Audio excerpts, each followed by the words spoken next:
Well, first of all, thank you for having me, and I need to thank the Lesbian History Group hugely because I used some of the written record of this in my research for the book. I found online a piece where you've been interviewing Lynn Alderson from Sister Right, and I grabbed sections of that and stuck it in my book. So that was really, really useful. Yes, so that's great. And the other thing is how many of you came to Silver Moon? Hands up. Excellent. Well, How many were alive? well, thank you very much for keeping me in mind moving strong. We're not dead yet. That's precisely why I wrote the damn book. We're not dead yet. So I would love to hear your reminiscences, your questions, the things that you did or didn't do, and ask me. So has anybody got any questions to start off with? And silence. Beginning. Do you have a question? Well, I suppose that one of the times I came to Silver Moon was when Mary Daly was here and was in the shop, and Yes. she's not on your list. Oh, dear. People who She's came. surely on my list of No, authors she's not. that We came. both noticed that she did. We came Oh, and terrible. looking at your timeline Yeah. and all the financial difficulties towards the end. I think it was quite near the end, and You're quite right. Women's Press put together a really quick thing, and she had her Sin Big T-shirt, Yeah. and I asked her I said to you, what are you going to do now? You've retired, and she jumped down my throat. She was a bit like that, wasn't But she? no, Yes, but yes. I mean, I'm 78 next week and haven't retired, so I'm now old enough Yeah. to see the stupidity of that question. Well, thank you very much for that, because I'm hoping very soon that we will reprint. Oh, yes. So, Pat, will you remind me when I get home that I have to write that down and tell them to put that in the reprint? What a ghastly omission. Because I remember her very well. She was, I think tricky would be the word. But there again, she knew her own worth. She was a big brain. And she used to say to people, have you read the book? All of it. And not a lot of people had. Yeah. Maybe could you say a bit about that event then that you remember, and then I don't know, I'd be really interested just to hear about the early days of how you got the book, the book club started. But I don't know, just while you're talking about that, because I wasn't there, I'd love to hear a bit about that. What was it, a book launch or a reading, or what was it that Mary Daly? Because I've completely forgotten it. I think it was a hastily Yeah. put together reading, because it was just after Lynn had published All the Rage, and so we were in contact with Women's Press. That was about 1996. And was it as late as that? Even earlier than that, because I think when she came, we were in 68, not in the bigger shop. No, yeah. It was after she'd been sacked by Boston College, and she was going around with some young women. Oh, right. Anyway, that's the main thing I remember about it. Yeah. I'd be interested, really, you'll probably cover this in your talk. I'm really interested, again, how you started this business up and what difficulties you faced along the way in owning quite a specialty bookstore, and your interactions with small press and how that, just things around that. Right, well, that's a good place to start, how we started. Basically, we started by being made redundant. I worked for a publishing company, and the publishing company was taken over by Robert Maxwell. And the man was a bully and a thug, and he stole our pensions, and there's not much what we could say that's nice about Robert Maxwell, except the fact that he's dead. So I decided I wouldn't work for him, and took constructive dismissal. I'd met Sue, we'd fallen madly in love, and 6 months later, she was made redundant from her job. So we went from a 2-income household with a mortgage, a dog and 2 cats, to a no-income household with a mortgage, a dog and 2 cats. And it was one of those sort of thinking, oh my goodness me, what are we going to do with our lives kind of moments.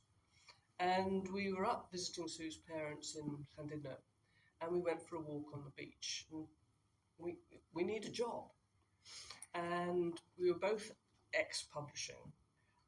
Sue was an editor, and I sort of did sales and was reasonably numerate.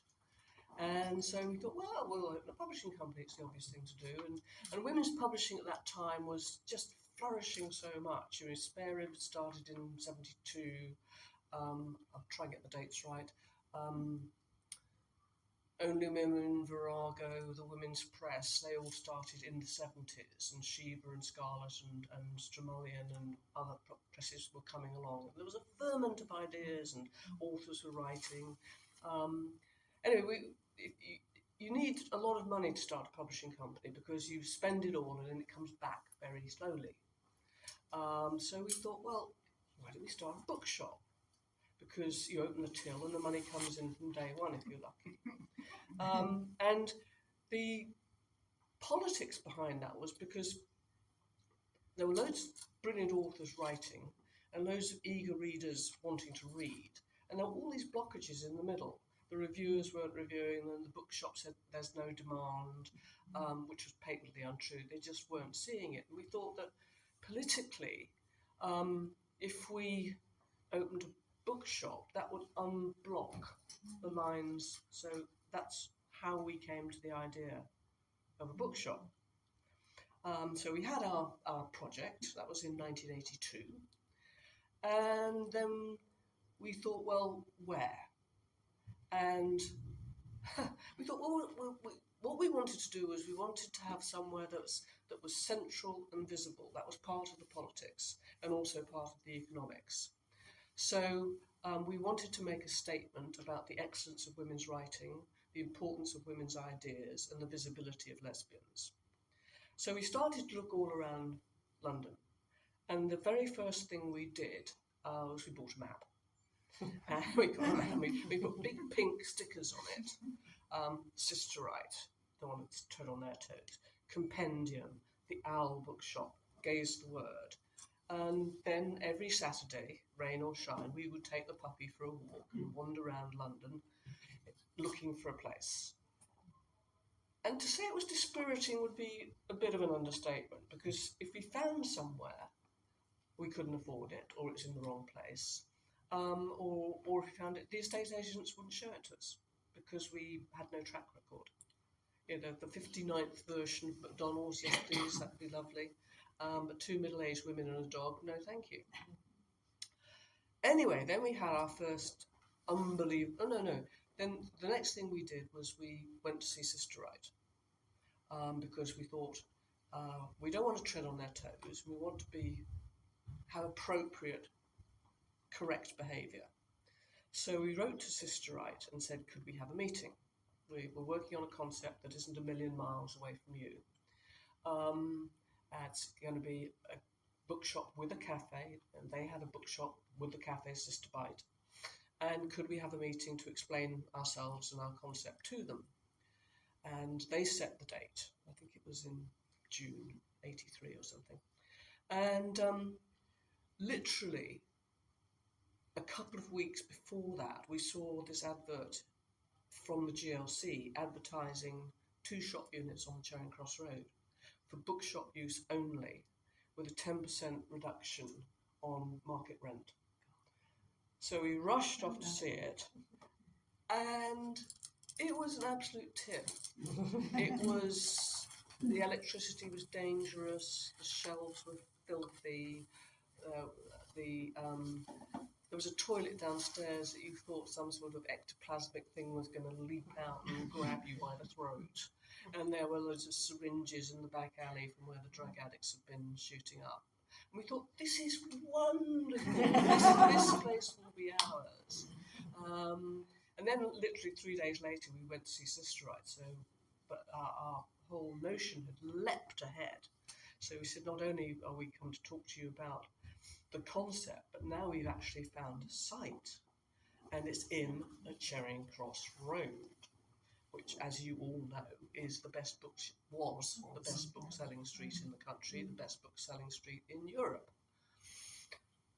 So then we had to go back and put in a tender, a sealed tender. You get one shot. Yes. Sorry, do you mind just asking? No, absolutely. I'm I'd dying love to you know to. what did Sister Right say? Were they supportive, or were they like, "What are you, doing, treading on a, We were very careful with each other, and they were supportive. We told them what we were trying to do. They expressed their fears, and we expressed our concerns, and it was actually very good. It really was, in the best sense of the word, quite sisterly.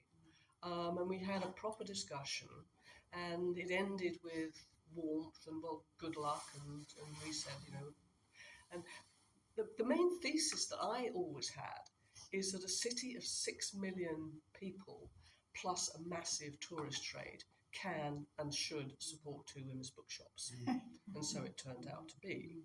So yeah, but it was, it was sensitive. But it was definitely the right thing to do. So we went back home, and we had to put in this tender.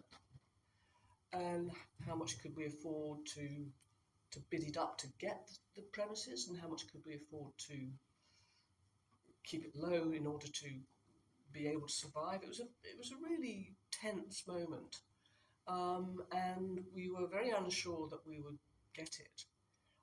So we put in our proposal to back up the figure, because we thought if we're kind of there on the money and they look at the politics of it, the GLC might just lean in our favour. And then the really funny thing was that by this time we were sort of 18 months into the planning, and all the way along we'd had a working title of Swallows and Amazons, because it was a bookshop and a cafe, and we thought, oh, isn't that cute, Swallows and Amazons. And then everybody we tried it out on said, oh, it's a children's bookshop then, is it? And we said, no, it's a lesbian bookshop and a feminist bookshop, but it's not a children's bookshop. So we thought that wasn't a very good title. So the second working title we had was The Dyke and Donut. Bearing in mind that we were about to be in the city of Westminster, Tory-held city of Westminster, I mean, I would have loved to put the Dyke and Donut on the fascia board on the Charing Cross Road. But there were various problems with that. Do you spell it in the American way, or do you spell it in the British way? And anyway, the main problem was I couldn't tell my mother. There was no way I was going to tell my mother that I was going to open a bookshop called The Dyke and Donut. So that fell by the wayside. And then, literally, and I kid you not, 10 minutes before we had to seal the envelope with the bid in, we didn't have a name. And I said, well, I don't know, what about Silver Moon? It's kind of lunar and women-y, and Jane Anger said, oh, and it's got fantastic design possibilities. So we said, okay, Silver Moon, let's close the envelope and put the bid in. And we won. Yeah. But the interesting thing about that was that the GLC, who were, as you know, were in massive opposition to the Thatcher government, they were supporting the bookshops on the Charing Cross Road for an absolutely standard tourist reason. They wanted the bookshop quarter. It was an international tourist draw, and if they let the free market rip, as we have seen, Charing Cross Road would not survive. So their original thinking was nothing to do with supporting us politically. It was to do with supporting the tourist economy of London. But then after that, the GLC also had big cultural policy about changing how the cultural grant giving happens. First of all, they wanted to give more money. And secondly, they wanted to alter who should receive the money. So, I mean, they still continued to support the Royal Opera House and the National Theatre and so on, but they wanted to give money to the disadvantaged and the unheard voices, black voices, Asian voices, gay voices, disabled voices. So we came in at that point, a really incredibly lucky piece of joining the zeitgeist. And when they granted us the money to do the rebuilding, they put on the bottom of the grant that Silver Moon was of strategic importance. So that was really, really pleasing. So that's how we got started. Right, are there any more questions? Yes. I wondered if you'd say something about the difference between Silvermen and Sister Eye. I always saw them as, you know, both women's bookshops, and you'd go to both, but they have different politics. Yes, I think there was a difference, and if one was going to put one's capitalist hat on, you would say it was market segmentation, and that's absolutely fine. I think we were more mainstream than they were. Their politics were purer or better than ours. We were very middle class. They were more mixed. They, I am told, had policies like not letting in boy children over 10. We let everybody in because it was my view, is my view, that unless you persuade and convert the other 48% of the population to the rightness of feminism and behaving like a decent human being, that's the point of the mission. So They were a collective. sorry. That's the difference. They were a collective. I think. Yes, they were a collective, and we started off as a collective, and then we changed because it was really interesting. It's a really interesting point. We started off with exactly the same principles: equal pay, job rotation, collective working, and on the easiest one, which was job rotation, we had 3.5 members of staff we were actually only working a 5-day week at that point. Crazy. And we job rotated every fortnight. And if you have to give over half a day or a day seeing someone into the job you're just leaving, with that small number of staff and customers all over, you are losing a lot of time. And the problem we had with job rotation was we weren't doing it very well. We rotated the jobs, but what we didn't do, which was the point of the exercise, was we didn't train each other up on the jobs we were going to and from. So it became a muddle. And after a while, not very long, the 4 of us sat down and said, how's this going? We all said, we hate it. So we talked it through and decided we were not going to do job rotation any longer. We did allocated tasks. And the other point that you make about a collective is it's a very good idea, but it's very time consuming. And when do you do it? If you're in a customer facing business, you can't have a collective meeting in customer time. You have to have it outside of customer time. So you're paying for, let's say, 10 till 6, and then you have a collective meeting afterwards. Do you pay for that or don't you? Over a period of time, we employed approximately 60 women at Silver Moon. Now, some people were 1 day a week for 7 years. Some people were full-time for 3 months, and every single possible in between that. So if you've got 2 full-time members of staff, 3 part-time members of staff who work Tuesday, Wednesday and Friday, when do you have the collective meeting? Do you choose it on the one day that inconveniences everybody? Or it's a juggle. And our collective meetings were compulsory but unpaid. We provided pizza and beer. So then you get the sort of thing of, well,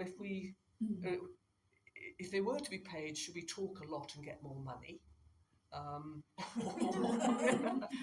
that's not going to happen. Anyway, you can see the various dilemmas, but the essential dilemma is that collective meetings, well-intentioned as they are, take up an awful lot of time, and eventually You don't have to persuade them. Hmm? You don't have to persuade them. And the pressures of high street retail. Anyway, we tried it, And then gradually we moved away. We moved from collectives to staff meetings. And then over the years,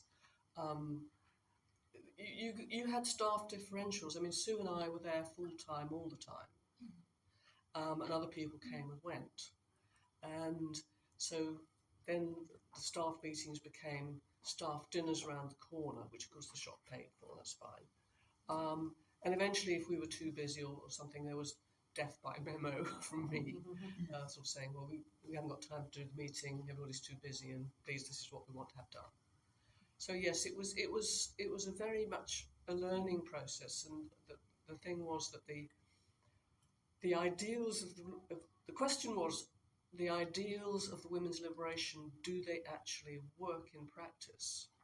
And we found for us that they didn't. But I think that's largely speaking because we were retail. It might have worked in other places. I've got a question. Yeah. So, you said that at the start your idea was actually more of a publishing company, and then you did this bookshop as a way of getting money in to support that publishing company. So, how did that work out? And were you able to use the proceeds from the bookshop to support the publishing press? Did the small publishing arm go well? Was there a whole section of the bookshop just dedicated to your publishing arm? Forgive me, I I've haven't slightly read the book. misled you there. We did have a publishing company, Okay. Silver Moon Books, much later on. Ah, I see. But that was actually separate. Ah. We at the beginning we gave up all our energies to the bookshop, I see. and when we eventually did start the publishing company, which was a sort of lesbian-like reading publishing company, that was a venture that Sue and I did together, and actually was a separate company from the bookshop. Yeah. But, I've got a question, and it's about the violence the violence that you got from men, and I was really shocked about it in that chapter. And you had, it was before you closed the cafe, and you had men coming into the cafe, and you were saying the cafe is not open to men, and so on, and the violence that you got from men just as customers or pretending to be customers, I just found was really shocking. And how did you cope with all that? That's a very good question. I mean, it has to be unusual, does it not, to have a book about a bookshop that has a whole chapter on violence, Yeah. and that speaks for itself. And I would say, though, that this was the whole radical bookselling sector has always been subject to violence. I mean, arson attacks, particularly over the Salman Rushdie case. I mean, Collett's next door to us were burnt down. News from Nowhere in Liverpool had frequent arson attacks, and Gaze the Word had their windows smashed by UKIP, MAGA UKIP, within the last 5 years. So it's I try to pretend it's an honourable tradition for radical bookselling. The difference for us, of course, was the misogyny and the homophobia. I mean, we never expected to be magnificently popular opening a feminist and lesbian bookshop in the middle of London. But I found it truly shocking, and still do, that what we had to put up with from day one, pretty much. Just general abuse through to death threats. But what do we do about it? Mostly we just braved it out. One of the great things, we had at least 3 members of staff at different times who were quite small. They were no more than 5 foot. And they were absolutely brilliant. You would get one of our very small members of staff go up to some 6'4" bloke and just escort him to the front door. And then go meekly. We all go. When it got really bad, like the death threat, we did involve the police because that's serious business. And when it involved a customer, there was a knife attack on a customer. Fortunately, she wasn't hurt. Well, not she was shaken, but not actually stabbed. That involved the police because that's serious business. But in other respects, we just felt very strong. We just sort of thought, well, fuck you. And we're not going to be bullied, and we worked together, and it made you feel very necessary. It made you understand what the mission was about. Can I just say on that, I felt quite ashamed reading it, especially that chapter, because I was one of the women in the basement in front of the lesbian section who used to see off men and say, "Could you please leave?" And they, my memory is they usually did, but I think at one point one of your staff told me off. Oh, really? But reading that, it sort of makes sense, you know, that I think we never had the impression as customers that you were dealing with this all the time. I mean, I was amazed when I read that chapter, and especially about you being knocked down in the street outside. That was horrifying. Yeah. And But that particular incident, I still don't know if that was anything to do with the bookshop, because I was round the corner. I think that was just random male violence. You know, it happens all the time. And yes, of course, one of the problems about men in the bookshop, and by the lesbian section is a particular point, but men in the bookshop, we were trying to sell our books to convert them. And it's not about men in the bookshop, it's about male behaviour in the bookshop. Now, of course, that becomes very tricky in front of the lesbian section. And I mean, I do quote, there was a very lovely guy, and his sister was disabled, and she was a lesbian. And he would come in, and he understood, and he would go to a member of staff and say, "I'm buying books for my sister. Will you guide me and tell me what to get?" And so he would be escorted downstairs, told that one, this one, this one. And everybody knew the situation was under control. Nobody was crossing boundaries. And that was fine. But for one sensitive man, there were like 1,000 not quite so. Yes. It's over there. Bettina. No, it's okay. Could you say a bit more about the early days? I'm really interested. You know, you said you looked at it and it was like all this, you know, a bit of a dump with all these needles and God knows what. And then you got the contract and the funding. So I don't know. I'm really interested in like how you went about transforming it. Did you sort of do the work yourselves? Did you bring in women to do it? And about what you remember about the opening time, because I haven't read the book, but I'd just really like to hear a bit more about those sort of early days. Okay, I'll divide that up into two bits. I'll do the building and then I'll do something about the books. It was a major structural project. There's no way that we could have done it ourselves. But what we did do was we were very concerned to have a female architect and work in a sort of sisterly way. Didn't work. It's a problem. You're dealing with something that you don't know what's going on. You don't know what concrete or what things to do. You're spending a lot of money. You're worried about pressure. Tempers get very frayed. And was the funding for all of that coming from the GLC? What happened with the quite funding? Scary when it's big sums like that involved. Yeah, the GLC gave us just over £32,000, and they were very, very clever. The GLC were always being accused of being sort of loony lefties giving money away to, but they weren't. They gave us 50% of the building costs, and we had to find the other 50%, and we had to do all the work. And then they gave us £16,000 to set up initial stock. Now, had we gone bust quickly, they would have got back spanking new building on which we had done all the work. And then they would have been able to send back the stock to publishers and cash back all that money. So they were very canny about the way they did that grant allocation. Yes, we got an architect who got Dennis, our wonderful builder. We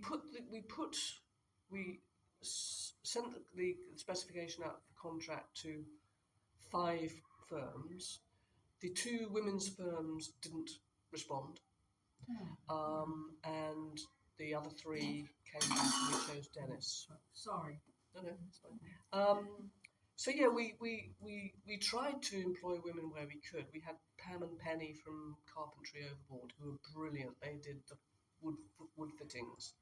But in other respects, we just had to go mainstream because they were the people who offered the service and they were the people who could do it in time. And we were on such a schedule.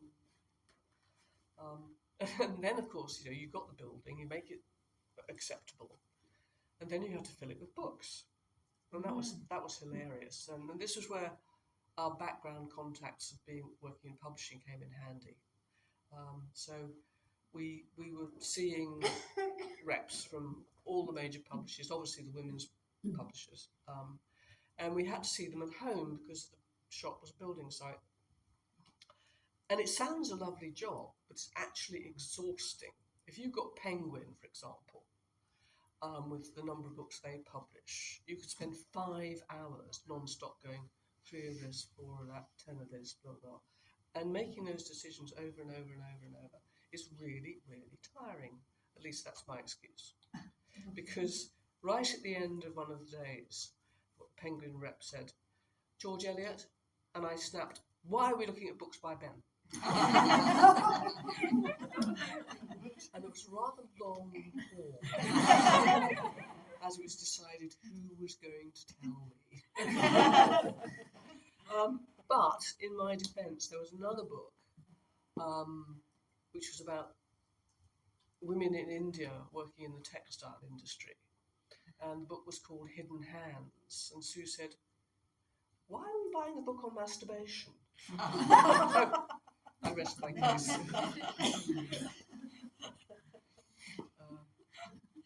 I was very impressed that you were getting all these books for the libraries. Oh, And yes. how did that work out? Did you approach the libraries? No.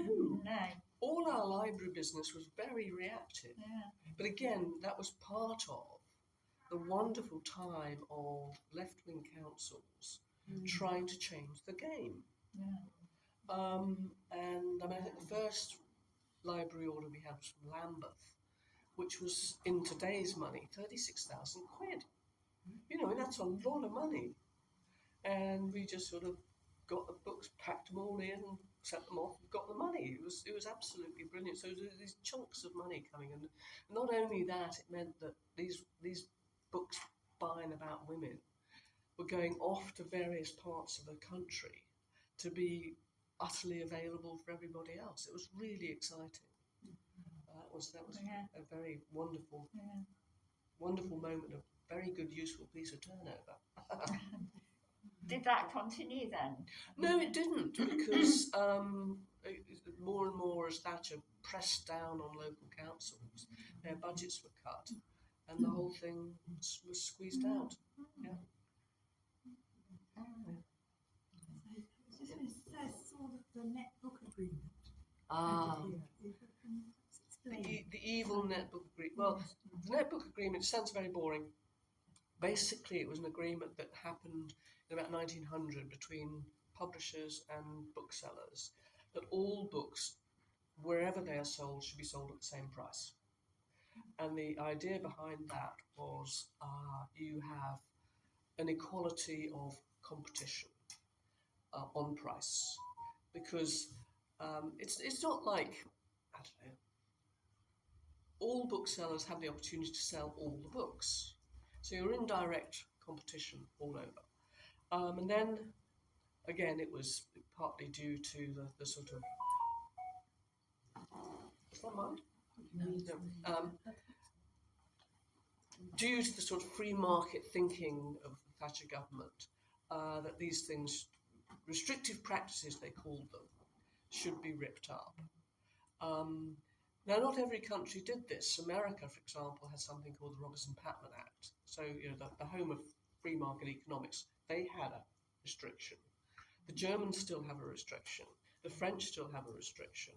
But the British, in their wisdom, decided to rip it to pieces. And the publishers ripped it up, and then there became a free-for-all on price, which meant that, Tesco's or Waterstones could sell to you, the customer, a book cheaper than I could buy it from the publisher. So what do you say to your customers? Go to Tesco and get a good deal, or pay more and support me? It was a nightmare, and it wasn't just a nightmare for us, because back in the late 90s, there were just under 2,000 independent booksellers registered with the Booksellers Association. About 14, 15 years later, 54% of those bookshops have closed. There has been a slight upturn now, and the pandemic did good for bookshops, but now there are just over 1,000 independent bookshops. So the indie sector was halved because of that, and that gave the green light to Amazon, whose entire economic model is based on discounting.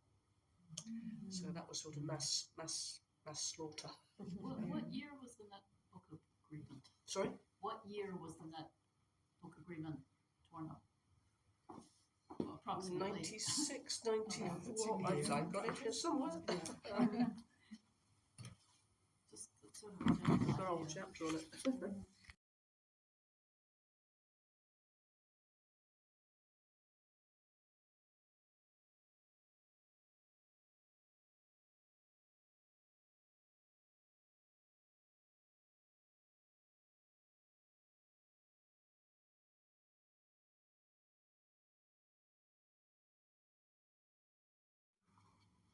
Bum, bum, bum, bum.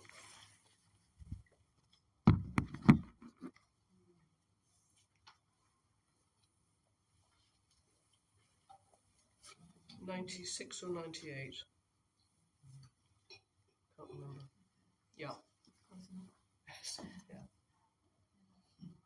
Yes, it was devastating for the independent book trade. Was that online? Because for a while there was a phase of people reading books online. So I didn't hear that. For a while there was quite a lot of people reading books online with Kindle and whatever. Yes. I think that's dropping off a bit now. Is it? Well, a bit. I have a Kindle and I haven't used it for about 5 years, but that's because I'm wedded to physical form. I think a lot of people use Kindle for holidays. And when I go on holiday, half the suitcase is full of books. So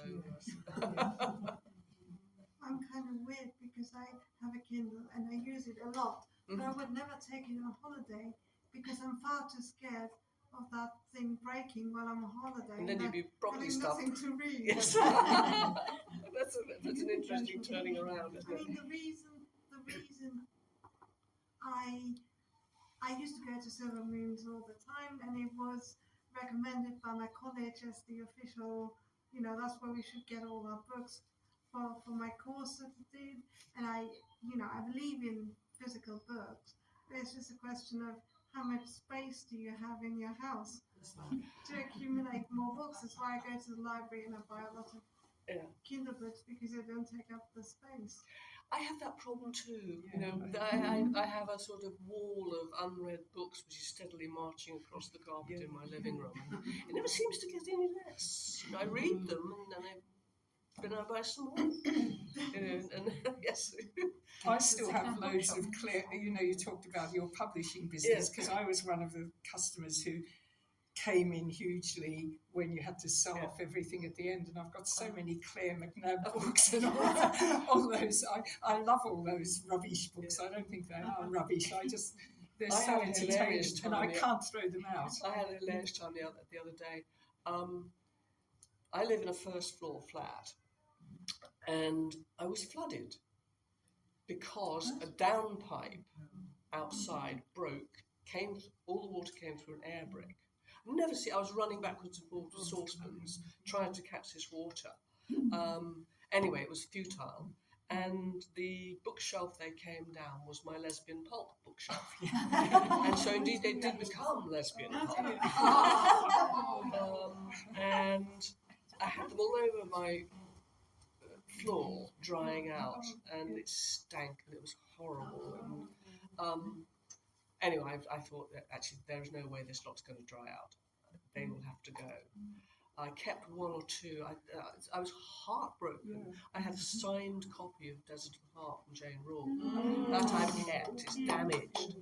Anyway, so I wrote off to my insurance company. I said, "Oh, I've had this terrible flood, and I've lost all these books." And they said, "Send us a list." So I did. You know, all the Naiads, all the Silver Moon books, all the sort of lesbian love stories, Volume 1, lesbian love stories, Volume 2. Sent it off to Norwich Aviva, and I thought, there you go, girls. And they came back with a nice large check within days. I thought, I hope they've enjoyed reading the list. It was really very funny. And I rang them up and I said, could I have a word with somebody? And they went, yes. And I said, I just want to thank you for being so efficient.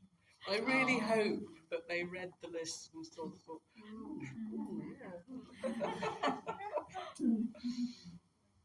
Do you want to say a bit about, you did quite a lot of, when you put adverts in your window and things about the pride marches and so on, and just what that meant, because it's quite well known that you were sort of supporting pride marches and so on, even though it was Stonewall, as it was then, who sort of, not fortunately not the Stonewall that we have now, but they weren't as that bad as they are now. But yes, I was just quite interested because at the time I was working at the GLC ILIA, and you'd put a book up called Jenny Lives with Erica Martin, yes, which had been picked up, and we were very cross in ILIA because we thought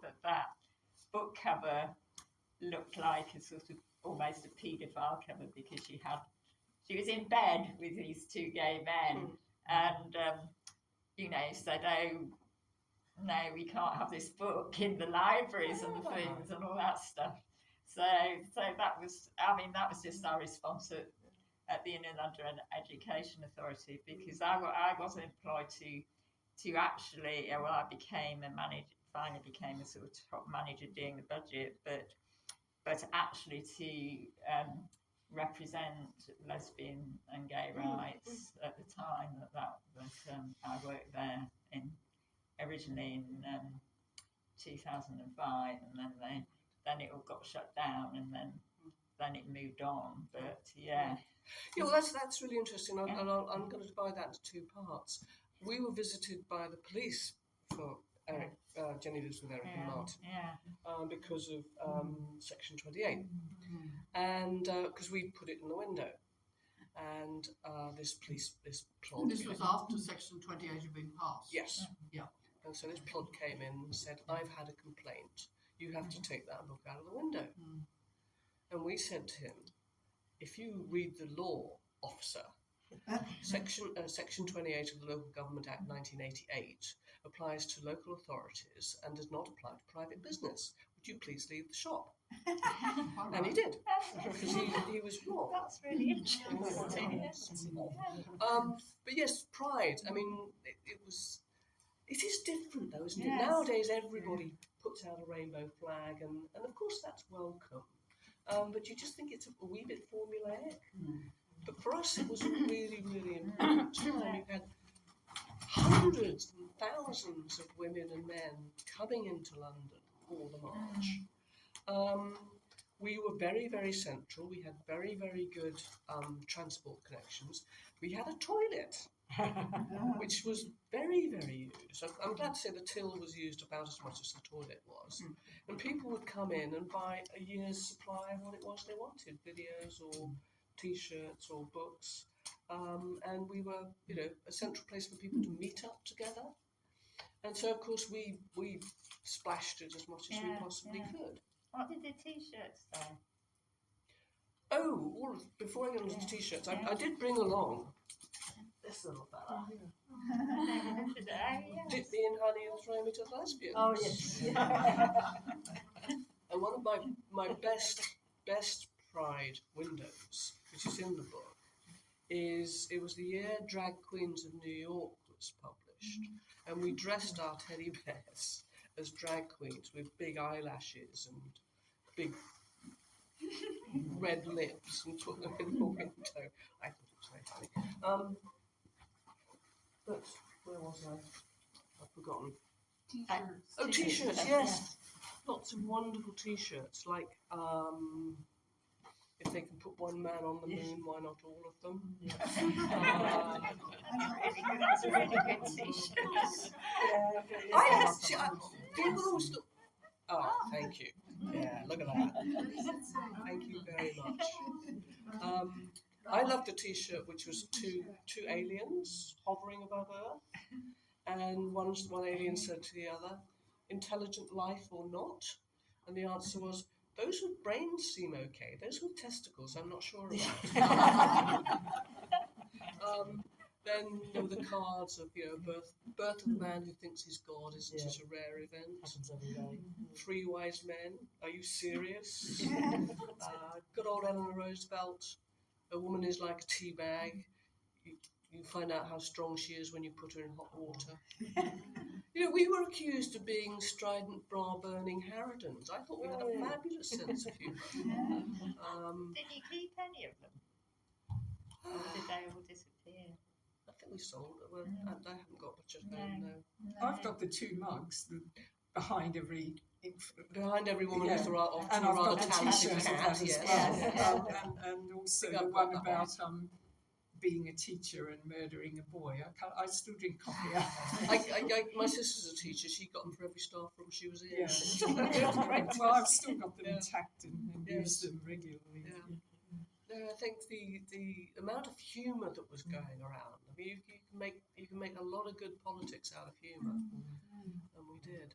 And we should reproduce some of those Yeah. t-shirts. The retro range. The retro, yeah. Yes, yes. Yeah. I always like that one, man, the missing link between woman and ape. Yes. Yes.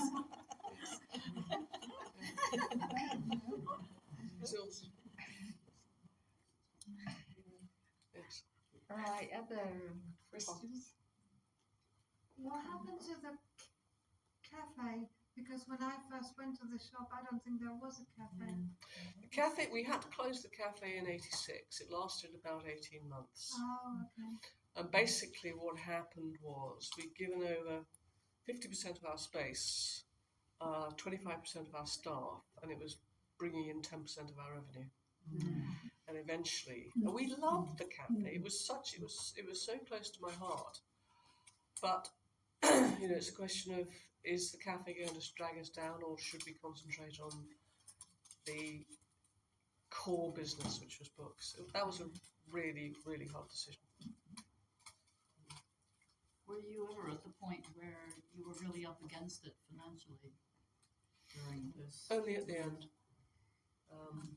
No, I mean, we were profitable for 14 years in a row. And then it was the combination of the netbook agreement, the arrival of Amazon, the massive increases in rents, and the mainstreaming. And the mainstreaming was the hard thing to take, where basically your mission of saying, I want everybody to read these wonderful books, and they did, but they bought them from Waterstones instead of from us. And so you succeeded, but you cut your own throat at the same time. And the other thing that happened, of course, a lot of lesbians went into mainstream. Val McDermott is the big example. And I guess even Manda Scott, I love Hen's Teeth as well, and we've mentioned, Lyndon and I have both mentioned that. But she sort of went into, I suppose, more popular, and she's now done that book about war, about the resistance, and she's got lesbians in it, but they're both killed. It's very true, because the women's publishing houses, I mean, couldn't afford to pay or promote in the same sort of way. I mean, I'm published by HarperCollins. How did that happen? Murdoch, good heavens! And I have to say, they've done a fabulous job for me. They put silver on the cover. They've made a lovely production. Yeah, it's really They nice. put huge effort behind the book. Who did the cover? Because it doesn't say. It was in-house Oh, nice. at HarperCollins, yeah. But the thing I absolutely love about the cover, apart from the fact it's silver, is the lettering here, 68 Silver Moon.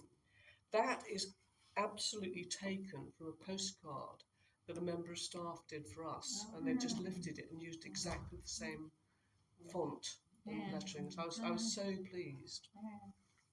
And it was really funny because this was not the title I had when I was working on the book. I had at least 7 titles, none of which was this. They all had Silver Moon in it because I thought it was really important to have Silver Moon in the title. And the very first time I met my editor, she just said she was going to buy the book. We hadn't signed the contract. And she said, I'd like to change the title. And because she said people who went to Silver Moon will know what it is, and people who didn't go to Silver Moon need to be brought in. So she was absolutely right. Whereas, I mean, at my most extreme was Silver Moon dismantling the patriarchy one book at a time. It's not exactly a trade title, is it? But I noticed I think Bookshop of One's Own was a very...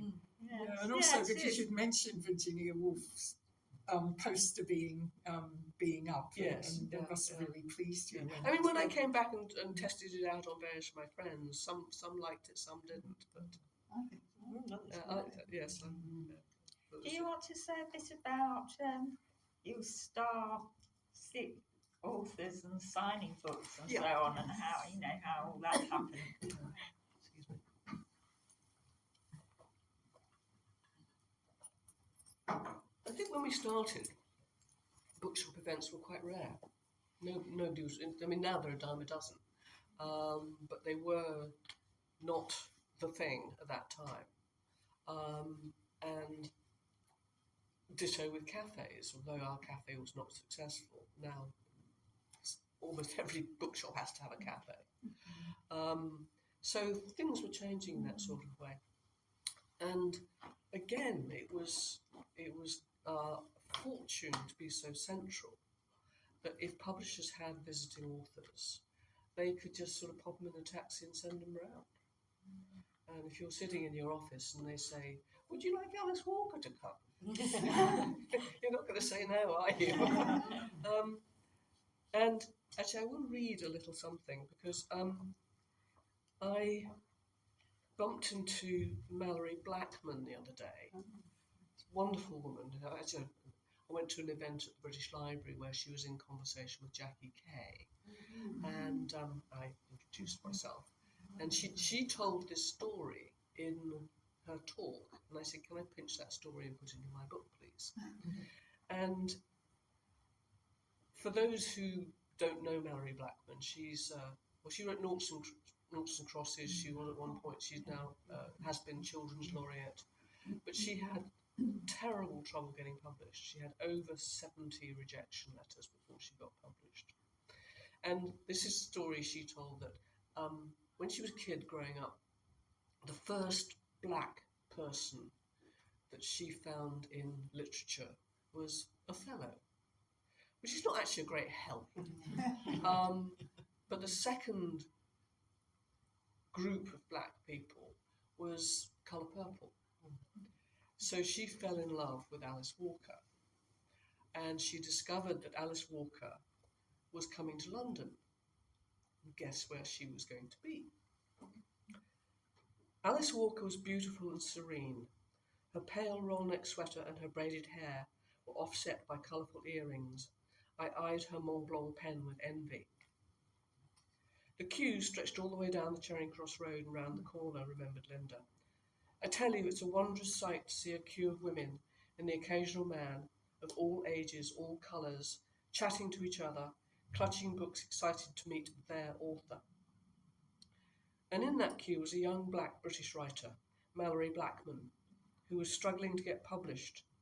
It took Blackman about 3 hours to get to the front of the queue, to the signing table to meet her hero. In her outstanding autobiography, Just Saying, and I do recommend you all read it, she tells us how their conversation went. "Please, could you write Don't give up in it for me, I requested. I can't write that. What does it mean? Asked Alice Walker. Well, I want to be a writer more than anything else in the world, but I keep getting rejection letters. I've had over 70 now, I explained. She looked me in the eye, pointing her pen at me. Don't give up, she ordered with a smile. And it's a regret because Malorie Blackman, I think, wrote Noughts and Crosses in about 2002, 2001. And I would have so loved to have had her back to the shop, to have carried on. Because you get the author, the inspiration, passing down to the next generation. And I would absolutely have loved to have done that with Malorie Blackman. And didn't quite make it. They were children's books, weren't they? We did have children's books. We weren't very good at them, I have to say. And I think feminist children's books were very much at the beginning. Because there's Jackie Wilson. She did a lot of children, and she still does. She still does. She was she was more a customer of ours. Yes, right. Than she was an author of ours. Yeah. Good old Jackie. Jacqueline Wilson. I also love the way you interweave the personal. Like, I think I so highly recommend it. I still posted it on my Facebook page and on the Lesbian Rights Alliance discussion group Facebook page, and a whole lot of women who are American and others who aren't in London or couldn't come have said, "Oh, I loved Silver Moon. It was a meeting place." And a whole lot of us, where can they buy the book? Yeah. And but I so highly recommend it. But I love the way you sort of intersperse the personal. You know, you talked about coming out to your mother, and the other thing when Jane Anger left, and I thought it was really great the way you, because I think it brings home trying to run a lesbian feminist business, and all the contradictions, and I have to say she's very explicit. I think there's someone trying to get in. That's one of them. But I just think that's a really strong point of the book. Those bits, and also, is there someone trying to get in? Didn't you? Yeah. But if they're buzzing, you press the buzzer and say, Yeah, "Behind the door." The top. This was the top button. Yeah. No, well. Never It's mind. funny because I had to read the audio of the book, and HarperCollins said to me, "We've booked you into a studio." Oh God! That's my phone. My phone. I hope it doesn't ring. Someone's trying to get in. It's a person trying to. Do you want to sort of say Oh, it's Majida. I'll get it. Okay. I'll bark. Sorry about this. Does someone want to go up and let her in? Because I said in Facebook to see Renata and Dale Spender was sort of quite involved very early on, and Renata said she was part. She answered my Facebook post and said she was part of the first feminist. Was it lesbian book fair or feminist book fair? A feminist book fair, yes. Yeah. First international feminist book fair, yes. Dale Spender was also quite funny because you commissioned her to sort of ask Do the a box customers. club, yes, that was great. Yes, Yes. yes. The late great Dale Spender. Yes. And get views from customers, and that was quite interesting. But it's funny as you mentioned the personal. As I was asked if I would read the book for the audio. Oh, well, I have no idea how to do this, but why not? It was just around Christmas, and so I went off to a studio in Queen's Park, and I tell you, reading for 6 hours a day out loud is absolutely knackering. I had no idea. And then they said, and go home in the evening and practice for the following day. Anyway, I did start to practice, and I was at home. It was all over Christmas, so I took chunks out of Christmas to practice. And somebody said, "Well, what's going to be the most difficult bit you're going to read?" And I said, "Well, it'll be the coming out to my mum." So I practiced it and burst into tears. Then I practiced it again and I burst into tears. And then I went to the studio and I did it straight through. And then, and this is the awful bit, right at the end, there's a paragraph about Sue's death. And I burst into tears in the studio. So my producer said, well, we'll take 5. And so I took 5. Look, I can do this. Went back, did it. Looked over to where the producer was. She wasn't there. She hadn't gone back into the studio. So I had to do it all over again.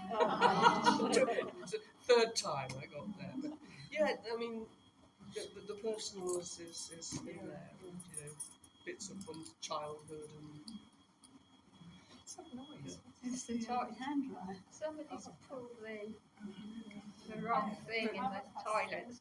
Anyway, Oh, there it right, stopped. Yeah. Yes. There's a couple of things that, like, one, it seems to me nowadays you have a bookshop, the cafe probably makes more money than the bookshop. That's why they have them. And the other thing I was quite interested, because you've going around talking about the book, haven't you? And it just seems such a different environment these days. And I don't know, for me, those days were so much more. Everything was going on, and you know, I'm just interested to hear what the reaction's been. Really, I think you're absolutely right. I mean, the environment, the atmosphere then was. I felt it was incredibly. Maybe I'm romanticising looking at maybe it I back, have but as well. you know, there was sort of we can do anything. You know, Rosie the Riveter was my gal. You know, we can do it. And there was so much energy. There was, of course, there were masses of squabbles within the women's movement. Because weren't there just, but there was a sense of purpose and comradeship and political activism, which has gone off someplace else at the moment. However, what I found, and it's been really interesting, some of the events have included school children, younger women that have been brought along by their teachers. Well, and that's very exciting. And they ask pretty good questions. And then some come along and say, would you sign this for my mother? Which makes me feel terribly old. What sort of questions do they ask? A lot of it is about feminism then and feminism now, and gay rights then and gay rights now. You know, is there still a gay rights problem? And you say, well, you know, obviously the things we fought for, we've got rid of Section 28, we've got civil partnership, we've got gay marriage. But nevertheless, you know, 36 out of 53 Commonwealth countries are appalling to gay people. Suella Braverman, that ghastly woman, said only last September that just because you're gay or a woman and are being discriminated against doesn't mean to say you're entitled to asylum. And these appalling things to say. Well, Majida. And then you look at other places in the world, obviously, you know, Russia, Iran, Ghana, and so on. And then, of course, there's the corollary of that, which is free speech. And the amount of book banning going on in America. You know, do you know the book And Tango Makes Three? No. Well, it's a really, really, really subversive book. It's about 2 penguins in the Bronx Zoo, 2 male penguins who adopt and bring up a chick. It's a true story. And it's apparently the 2nd most banned book in America. I don't think it's banned here though. I think it's put in children's libraries, and I think that's really problematic by the transgender activists. They put a lot of books like that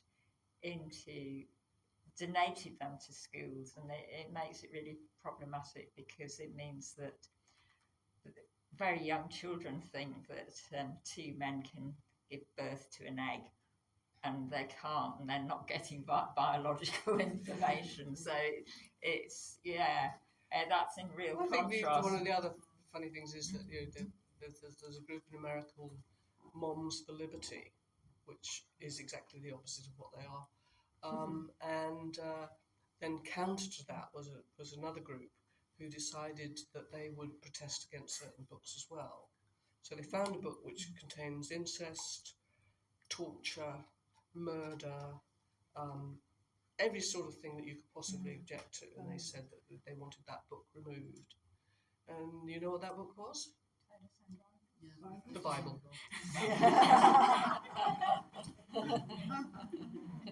Oh yeah, I did have a question. Because you mentioned Mary Daly earlier, and I'm curious, what was the most? It doesn't have to be about her, but I know many of these thinkers were very like fiery personalities. And can you tell us what was the most like memorable discussion or debate from one of your guest authors in the bookshop? Ooh.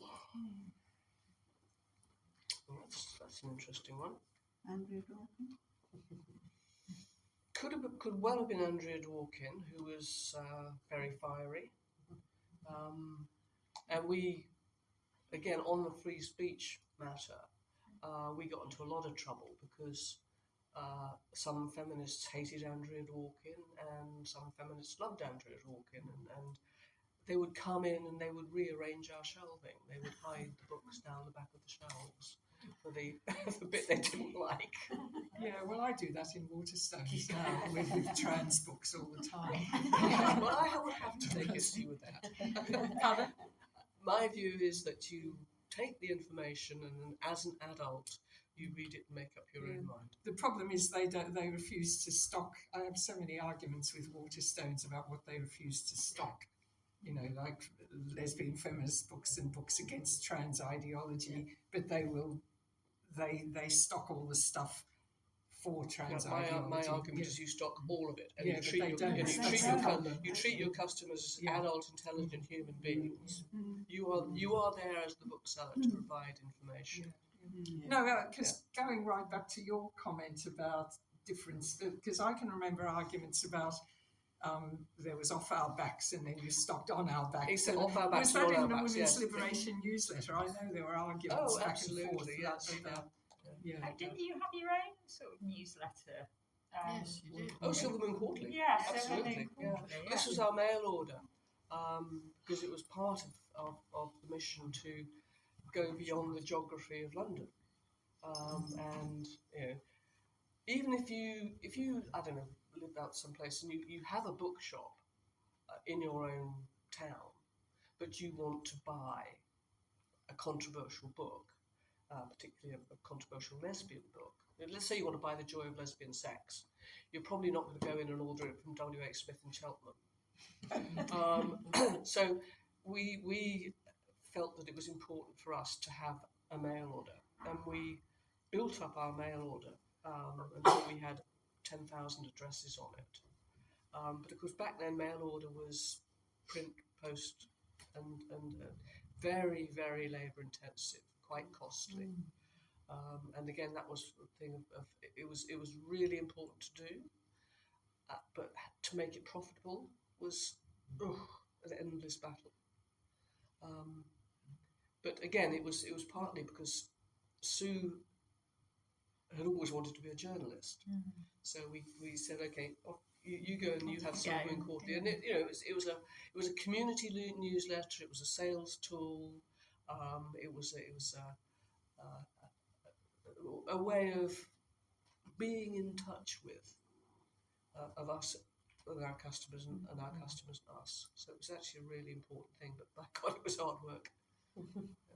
But a lot were distraught when, as you said at the end, when you had to close down finally. Yeah. Talked about all the closed it letters. down, didn't they? Sorry. Foils, because you originally moved into I can't hear Foils. We did move in. We moved up to Foils for 4 years, and then they gave up on it. Yes. But Why did they? Because I used to go into Foils and say you've got less and less of Silvermoon books here. Yeah. Well, I mean, they just seem to have more and more gay men books and less, fewer and fewer lesbian books. I mean, basically, Sue and I, we sold the name and the goodwill, and they did not want us to continue, and we would not have wanted to continue up there. You can't run it yourself and then not. And the idea was that I guess from their point of view, they'd take our customers, and then our customers would buy other books on their way out, and possibly their customers would learn to buy some of our books, but it didn't deliver for them. Right. So they closed it down after 4 years. So sorry, Jen. At what point did it move to Foyles then? What year was that? Well, that was the funny thing, because when we decided we had to close, and soon I looked at other people to take our site on, and we considered that, but that wasn't going to be a runner.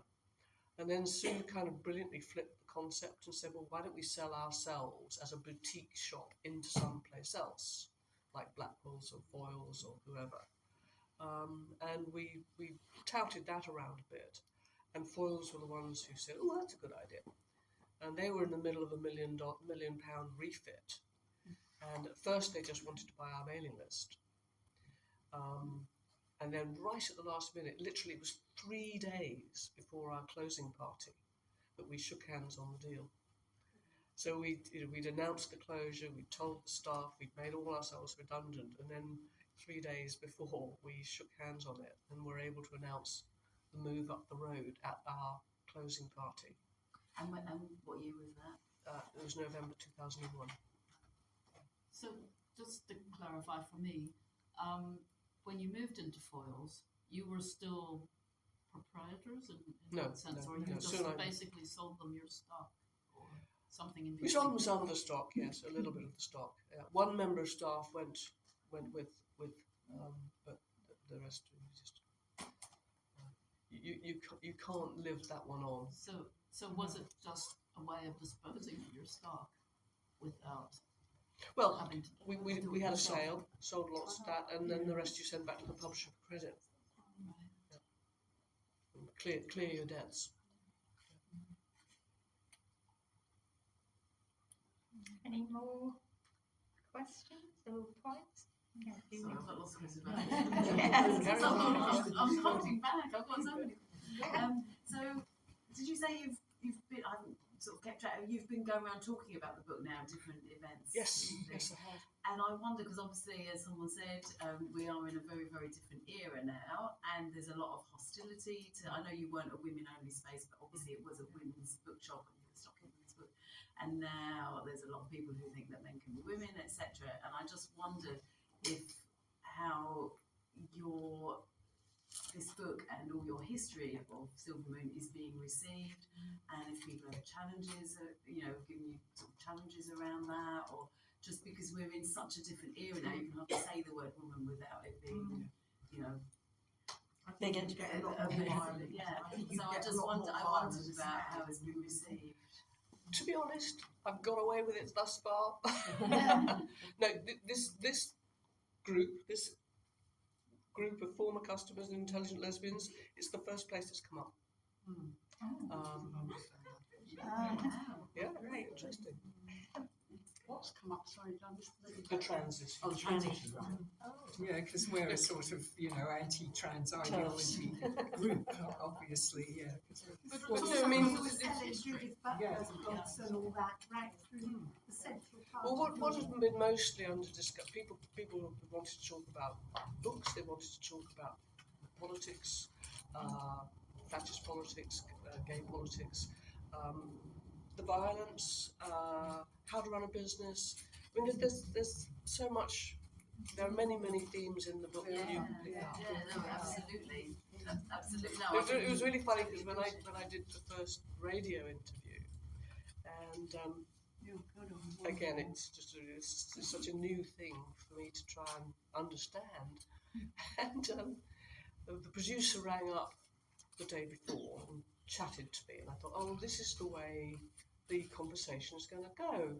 And they wanted to talk about my background, about being a vicar's daughter and growing up in a small little village and stuff, and being related to Jane Austen. And I thought, well, this is this is fun. Do you know, I suddenly thought I should have called the damn shop Pride and Prejudice. Shouldn't I? Yes.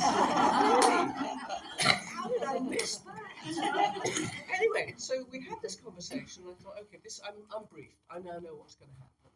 And then she phoned back 15 minutes later and said, do you have a piece of music that you particularly associate with books and bookshops? And I thought, no. And the only thing that I could think of that plopped into my mind was Dusty Springfield, son of a preacher man, the daughter of a preacher man.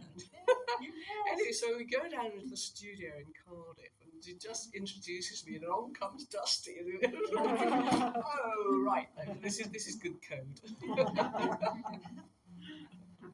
Oh, actually, on that, I would really be interested to hear more about the business side. I mean, you've talked a little bit about having to marry your politics with having to make a profitable business. So is there anything that you haven't spoken about already that you'd be interested in talking about regarding running the business side?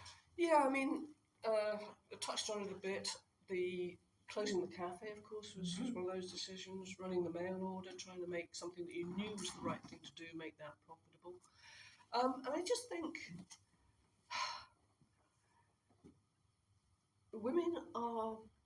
some women are not good at money, are not good at business. We're not taught about it. Fortunately, I came into publishing via a bit which was to do with selling print runs to foreign publishers, so I had to learn how to calculate stuff. And just to make sure that you're efficient. And efficiency is not a dirty word. And actually this goes back to that Sister Right interview that I pinched a bit from, where the Sister Right Collective said they spend hours discussing whether to keep a book in stock. That's right. And we, people would say, we've got this really, really, really important book, but nobody's buying it. And I would say, well, how the hell can it be a really, really important book if nobody's buying it? Because nobody's reading it. And so, we would set stock turn targets, and if it didn't meet the stock turn target, either you promoted it through the problem, or you got rid of it. So just being sort of cold-blooded enough to take those sorts of decisions and check that you weren't borrowing money that you couldn't afford. And if you do that, then you can afford to pay your staff better. You can afford to pay your suppliers on time. And the money begins to flow back through into the women's publishing community, into the authors who need the money. So yes, a bit of sort of cold-eyed business sense, and I enjoyed it. My idea of relaxation on a Friday afternoon is to make up the cash book. Did the books at the shop sustain itself then? Oh yes. So it made quite a lot of money. We did. We made a lot of money until we didn't. Oh, Yeah. right. There's a graph in the book that goes. No, we were very profitable. Yeah. And then and we were able to reinvest. We were able to expand. And then the external conditions, as I mentioned before. When we started, our rent on number 68 was £7,000. And when we finished, our rent on 64 to 68 was £65,000. Plus rates which were proportionate. that's 7 years. Did you say? No, that's 17 years. 17 Yeah. years. Wow. But that was the sort of measure by which rents were going up in central London, and that was unsustainable for small businesses. Yeah, I see. So this stimulated any woman here to go out and set up a bookshop? I know you're not here to talk about Sister Right, but I can't remember, it was more my local women's bookshop. I'm just trying to, how long did that last for with its collective, with its whole ideology? I think Sister Right How long did it closed. actually last for as a bookshop? I think they were. I think they were something like 79 to 93. They had a good run. And they were profitable, presumably, to last that long. I can't remember. I don't know the detail of it. I mean, the only thing I do know That's interesting. is that they owned their own building, Yeah. and we were paying these extortionate rents, which brought us down. But they owned their own buildings, but I don't know what happened. And this is one of the great sadnesses. I mean, one of the reasons I wrote the book is because I think it's just so important for women's history and women's endeavours to be recorded. And I think partly because of a collective thing, nobody has kept the record. Nobody has written the book for Sister Right, and that's a huge loss. Maybe Lynn will be prompted to. Maybe Lynn Alderson will be prompted to write a book now. I mean, as we But there said, she's again, you know, given you've got that to she do it gave before a you talk. die, haven't you? You've got Not to be dead yet. stimulated. Yeah. You mentioned Renata. Yeah. She's just published a book called Not Dead Yeah. Yet. Yeah, we're in it. She's Oh, right. right. Yeah. Yeah. I've Quite a few of us. I've got it at home. I'll Well, go look back us and up. read it. Yes, Yes. I will. Yeah. Sorry, what's that? And we're in Not Dead Yet. We've written articles in Not Dead Yet. Yeah. But and of course now, in a way, it throws insight on Spinifex as well, and just the difficulties of keeping going in this sort of environment, you know, because they're the only sort of lesbian feminist publishing house left, aren't they? As far as Spinifex, as far as I can. I think they are probably. Yeah. Otherwise, you've got to self-publish in this country, or if it's an academic book. That I've done a couple of academic books, then you've got to publish it through. I mean, my books are published through the Open University. Right. But otherwise, and Routledge will publish some academic books, but they refuse to publish Sheila's book, Penile Imperialism. Yeah, well, That's a good brilliant, subtle title. yeah, brilliant title. They refused to publish it. They didn't exactly refuse, but they made it impossible. Yeah, They didn't that's actually right. refuse, but they brought their lawyers in, and Yes. it was like every sentence they was quibbling over. So it just made it So impossible. Spinifex took it up in the end. I got lawyers with no problems. I passed.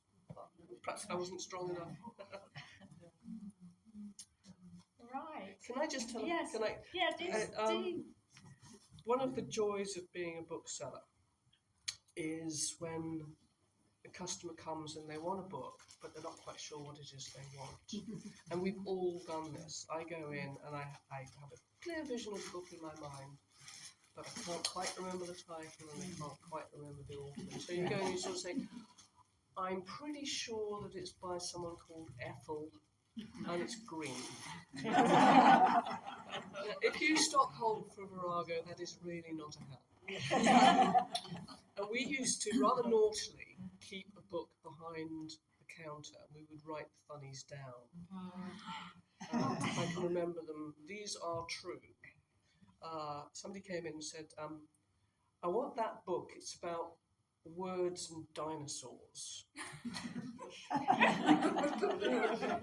Come on, it's a thesaurus, it's easy. And the second one was, will it be in the travel section? Tess of the Dormobiles. But the best one, and this really is true, honestly it is. A woman came in and she said, I want a book and it's got to have a chicken on the cover. She said, I don't mind what the book's about.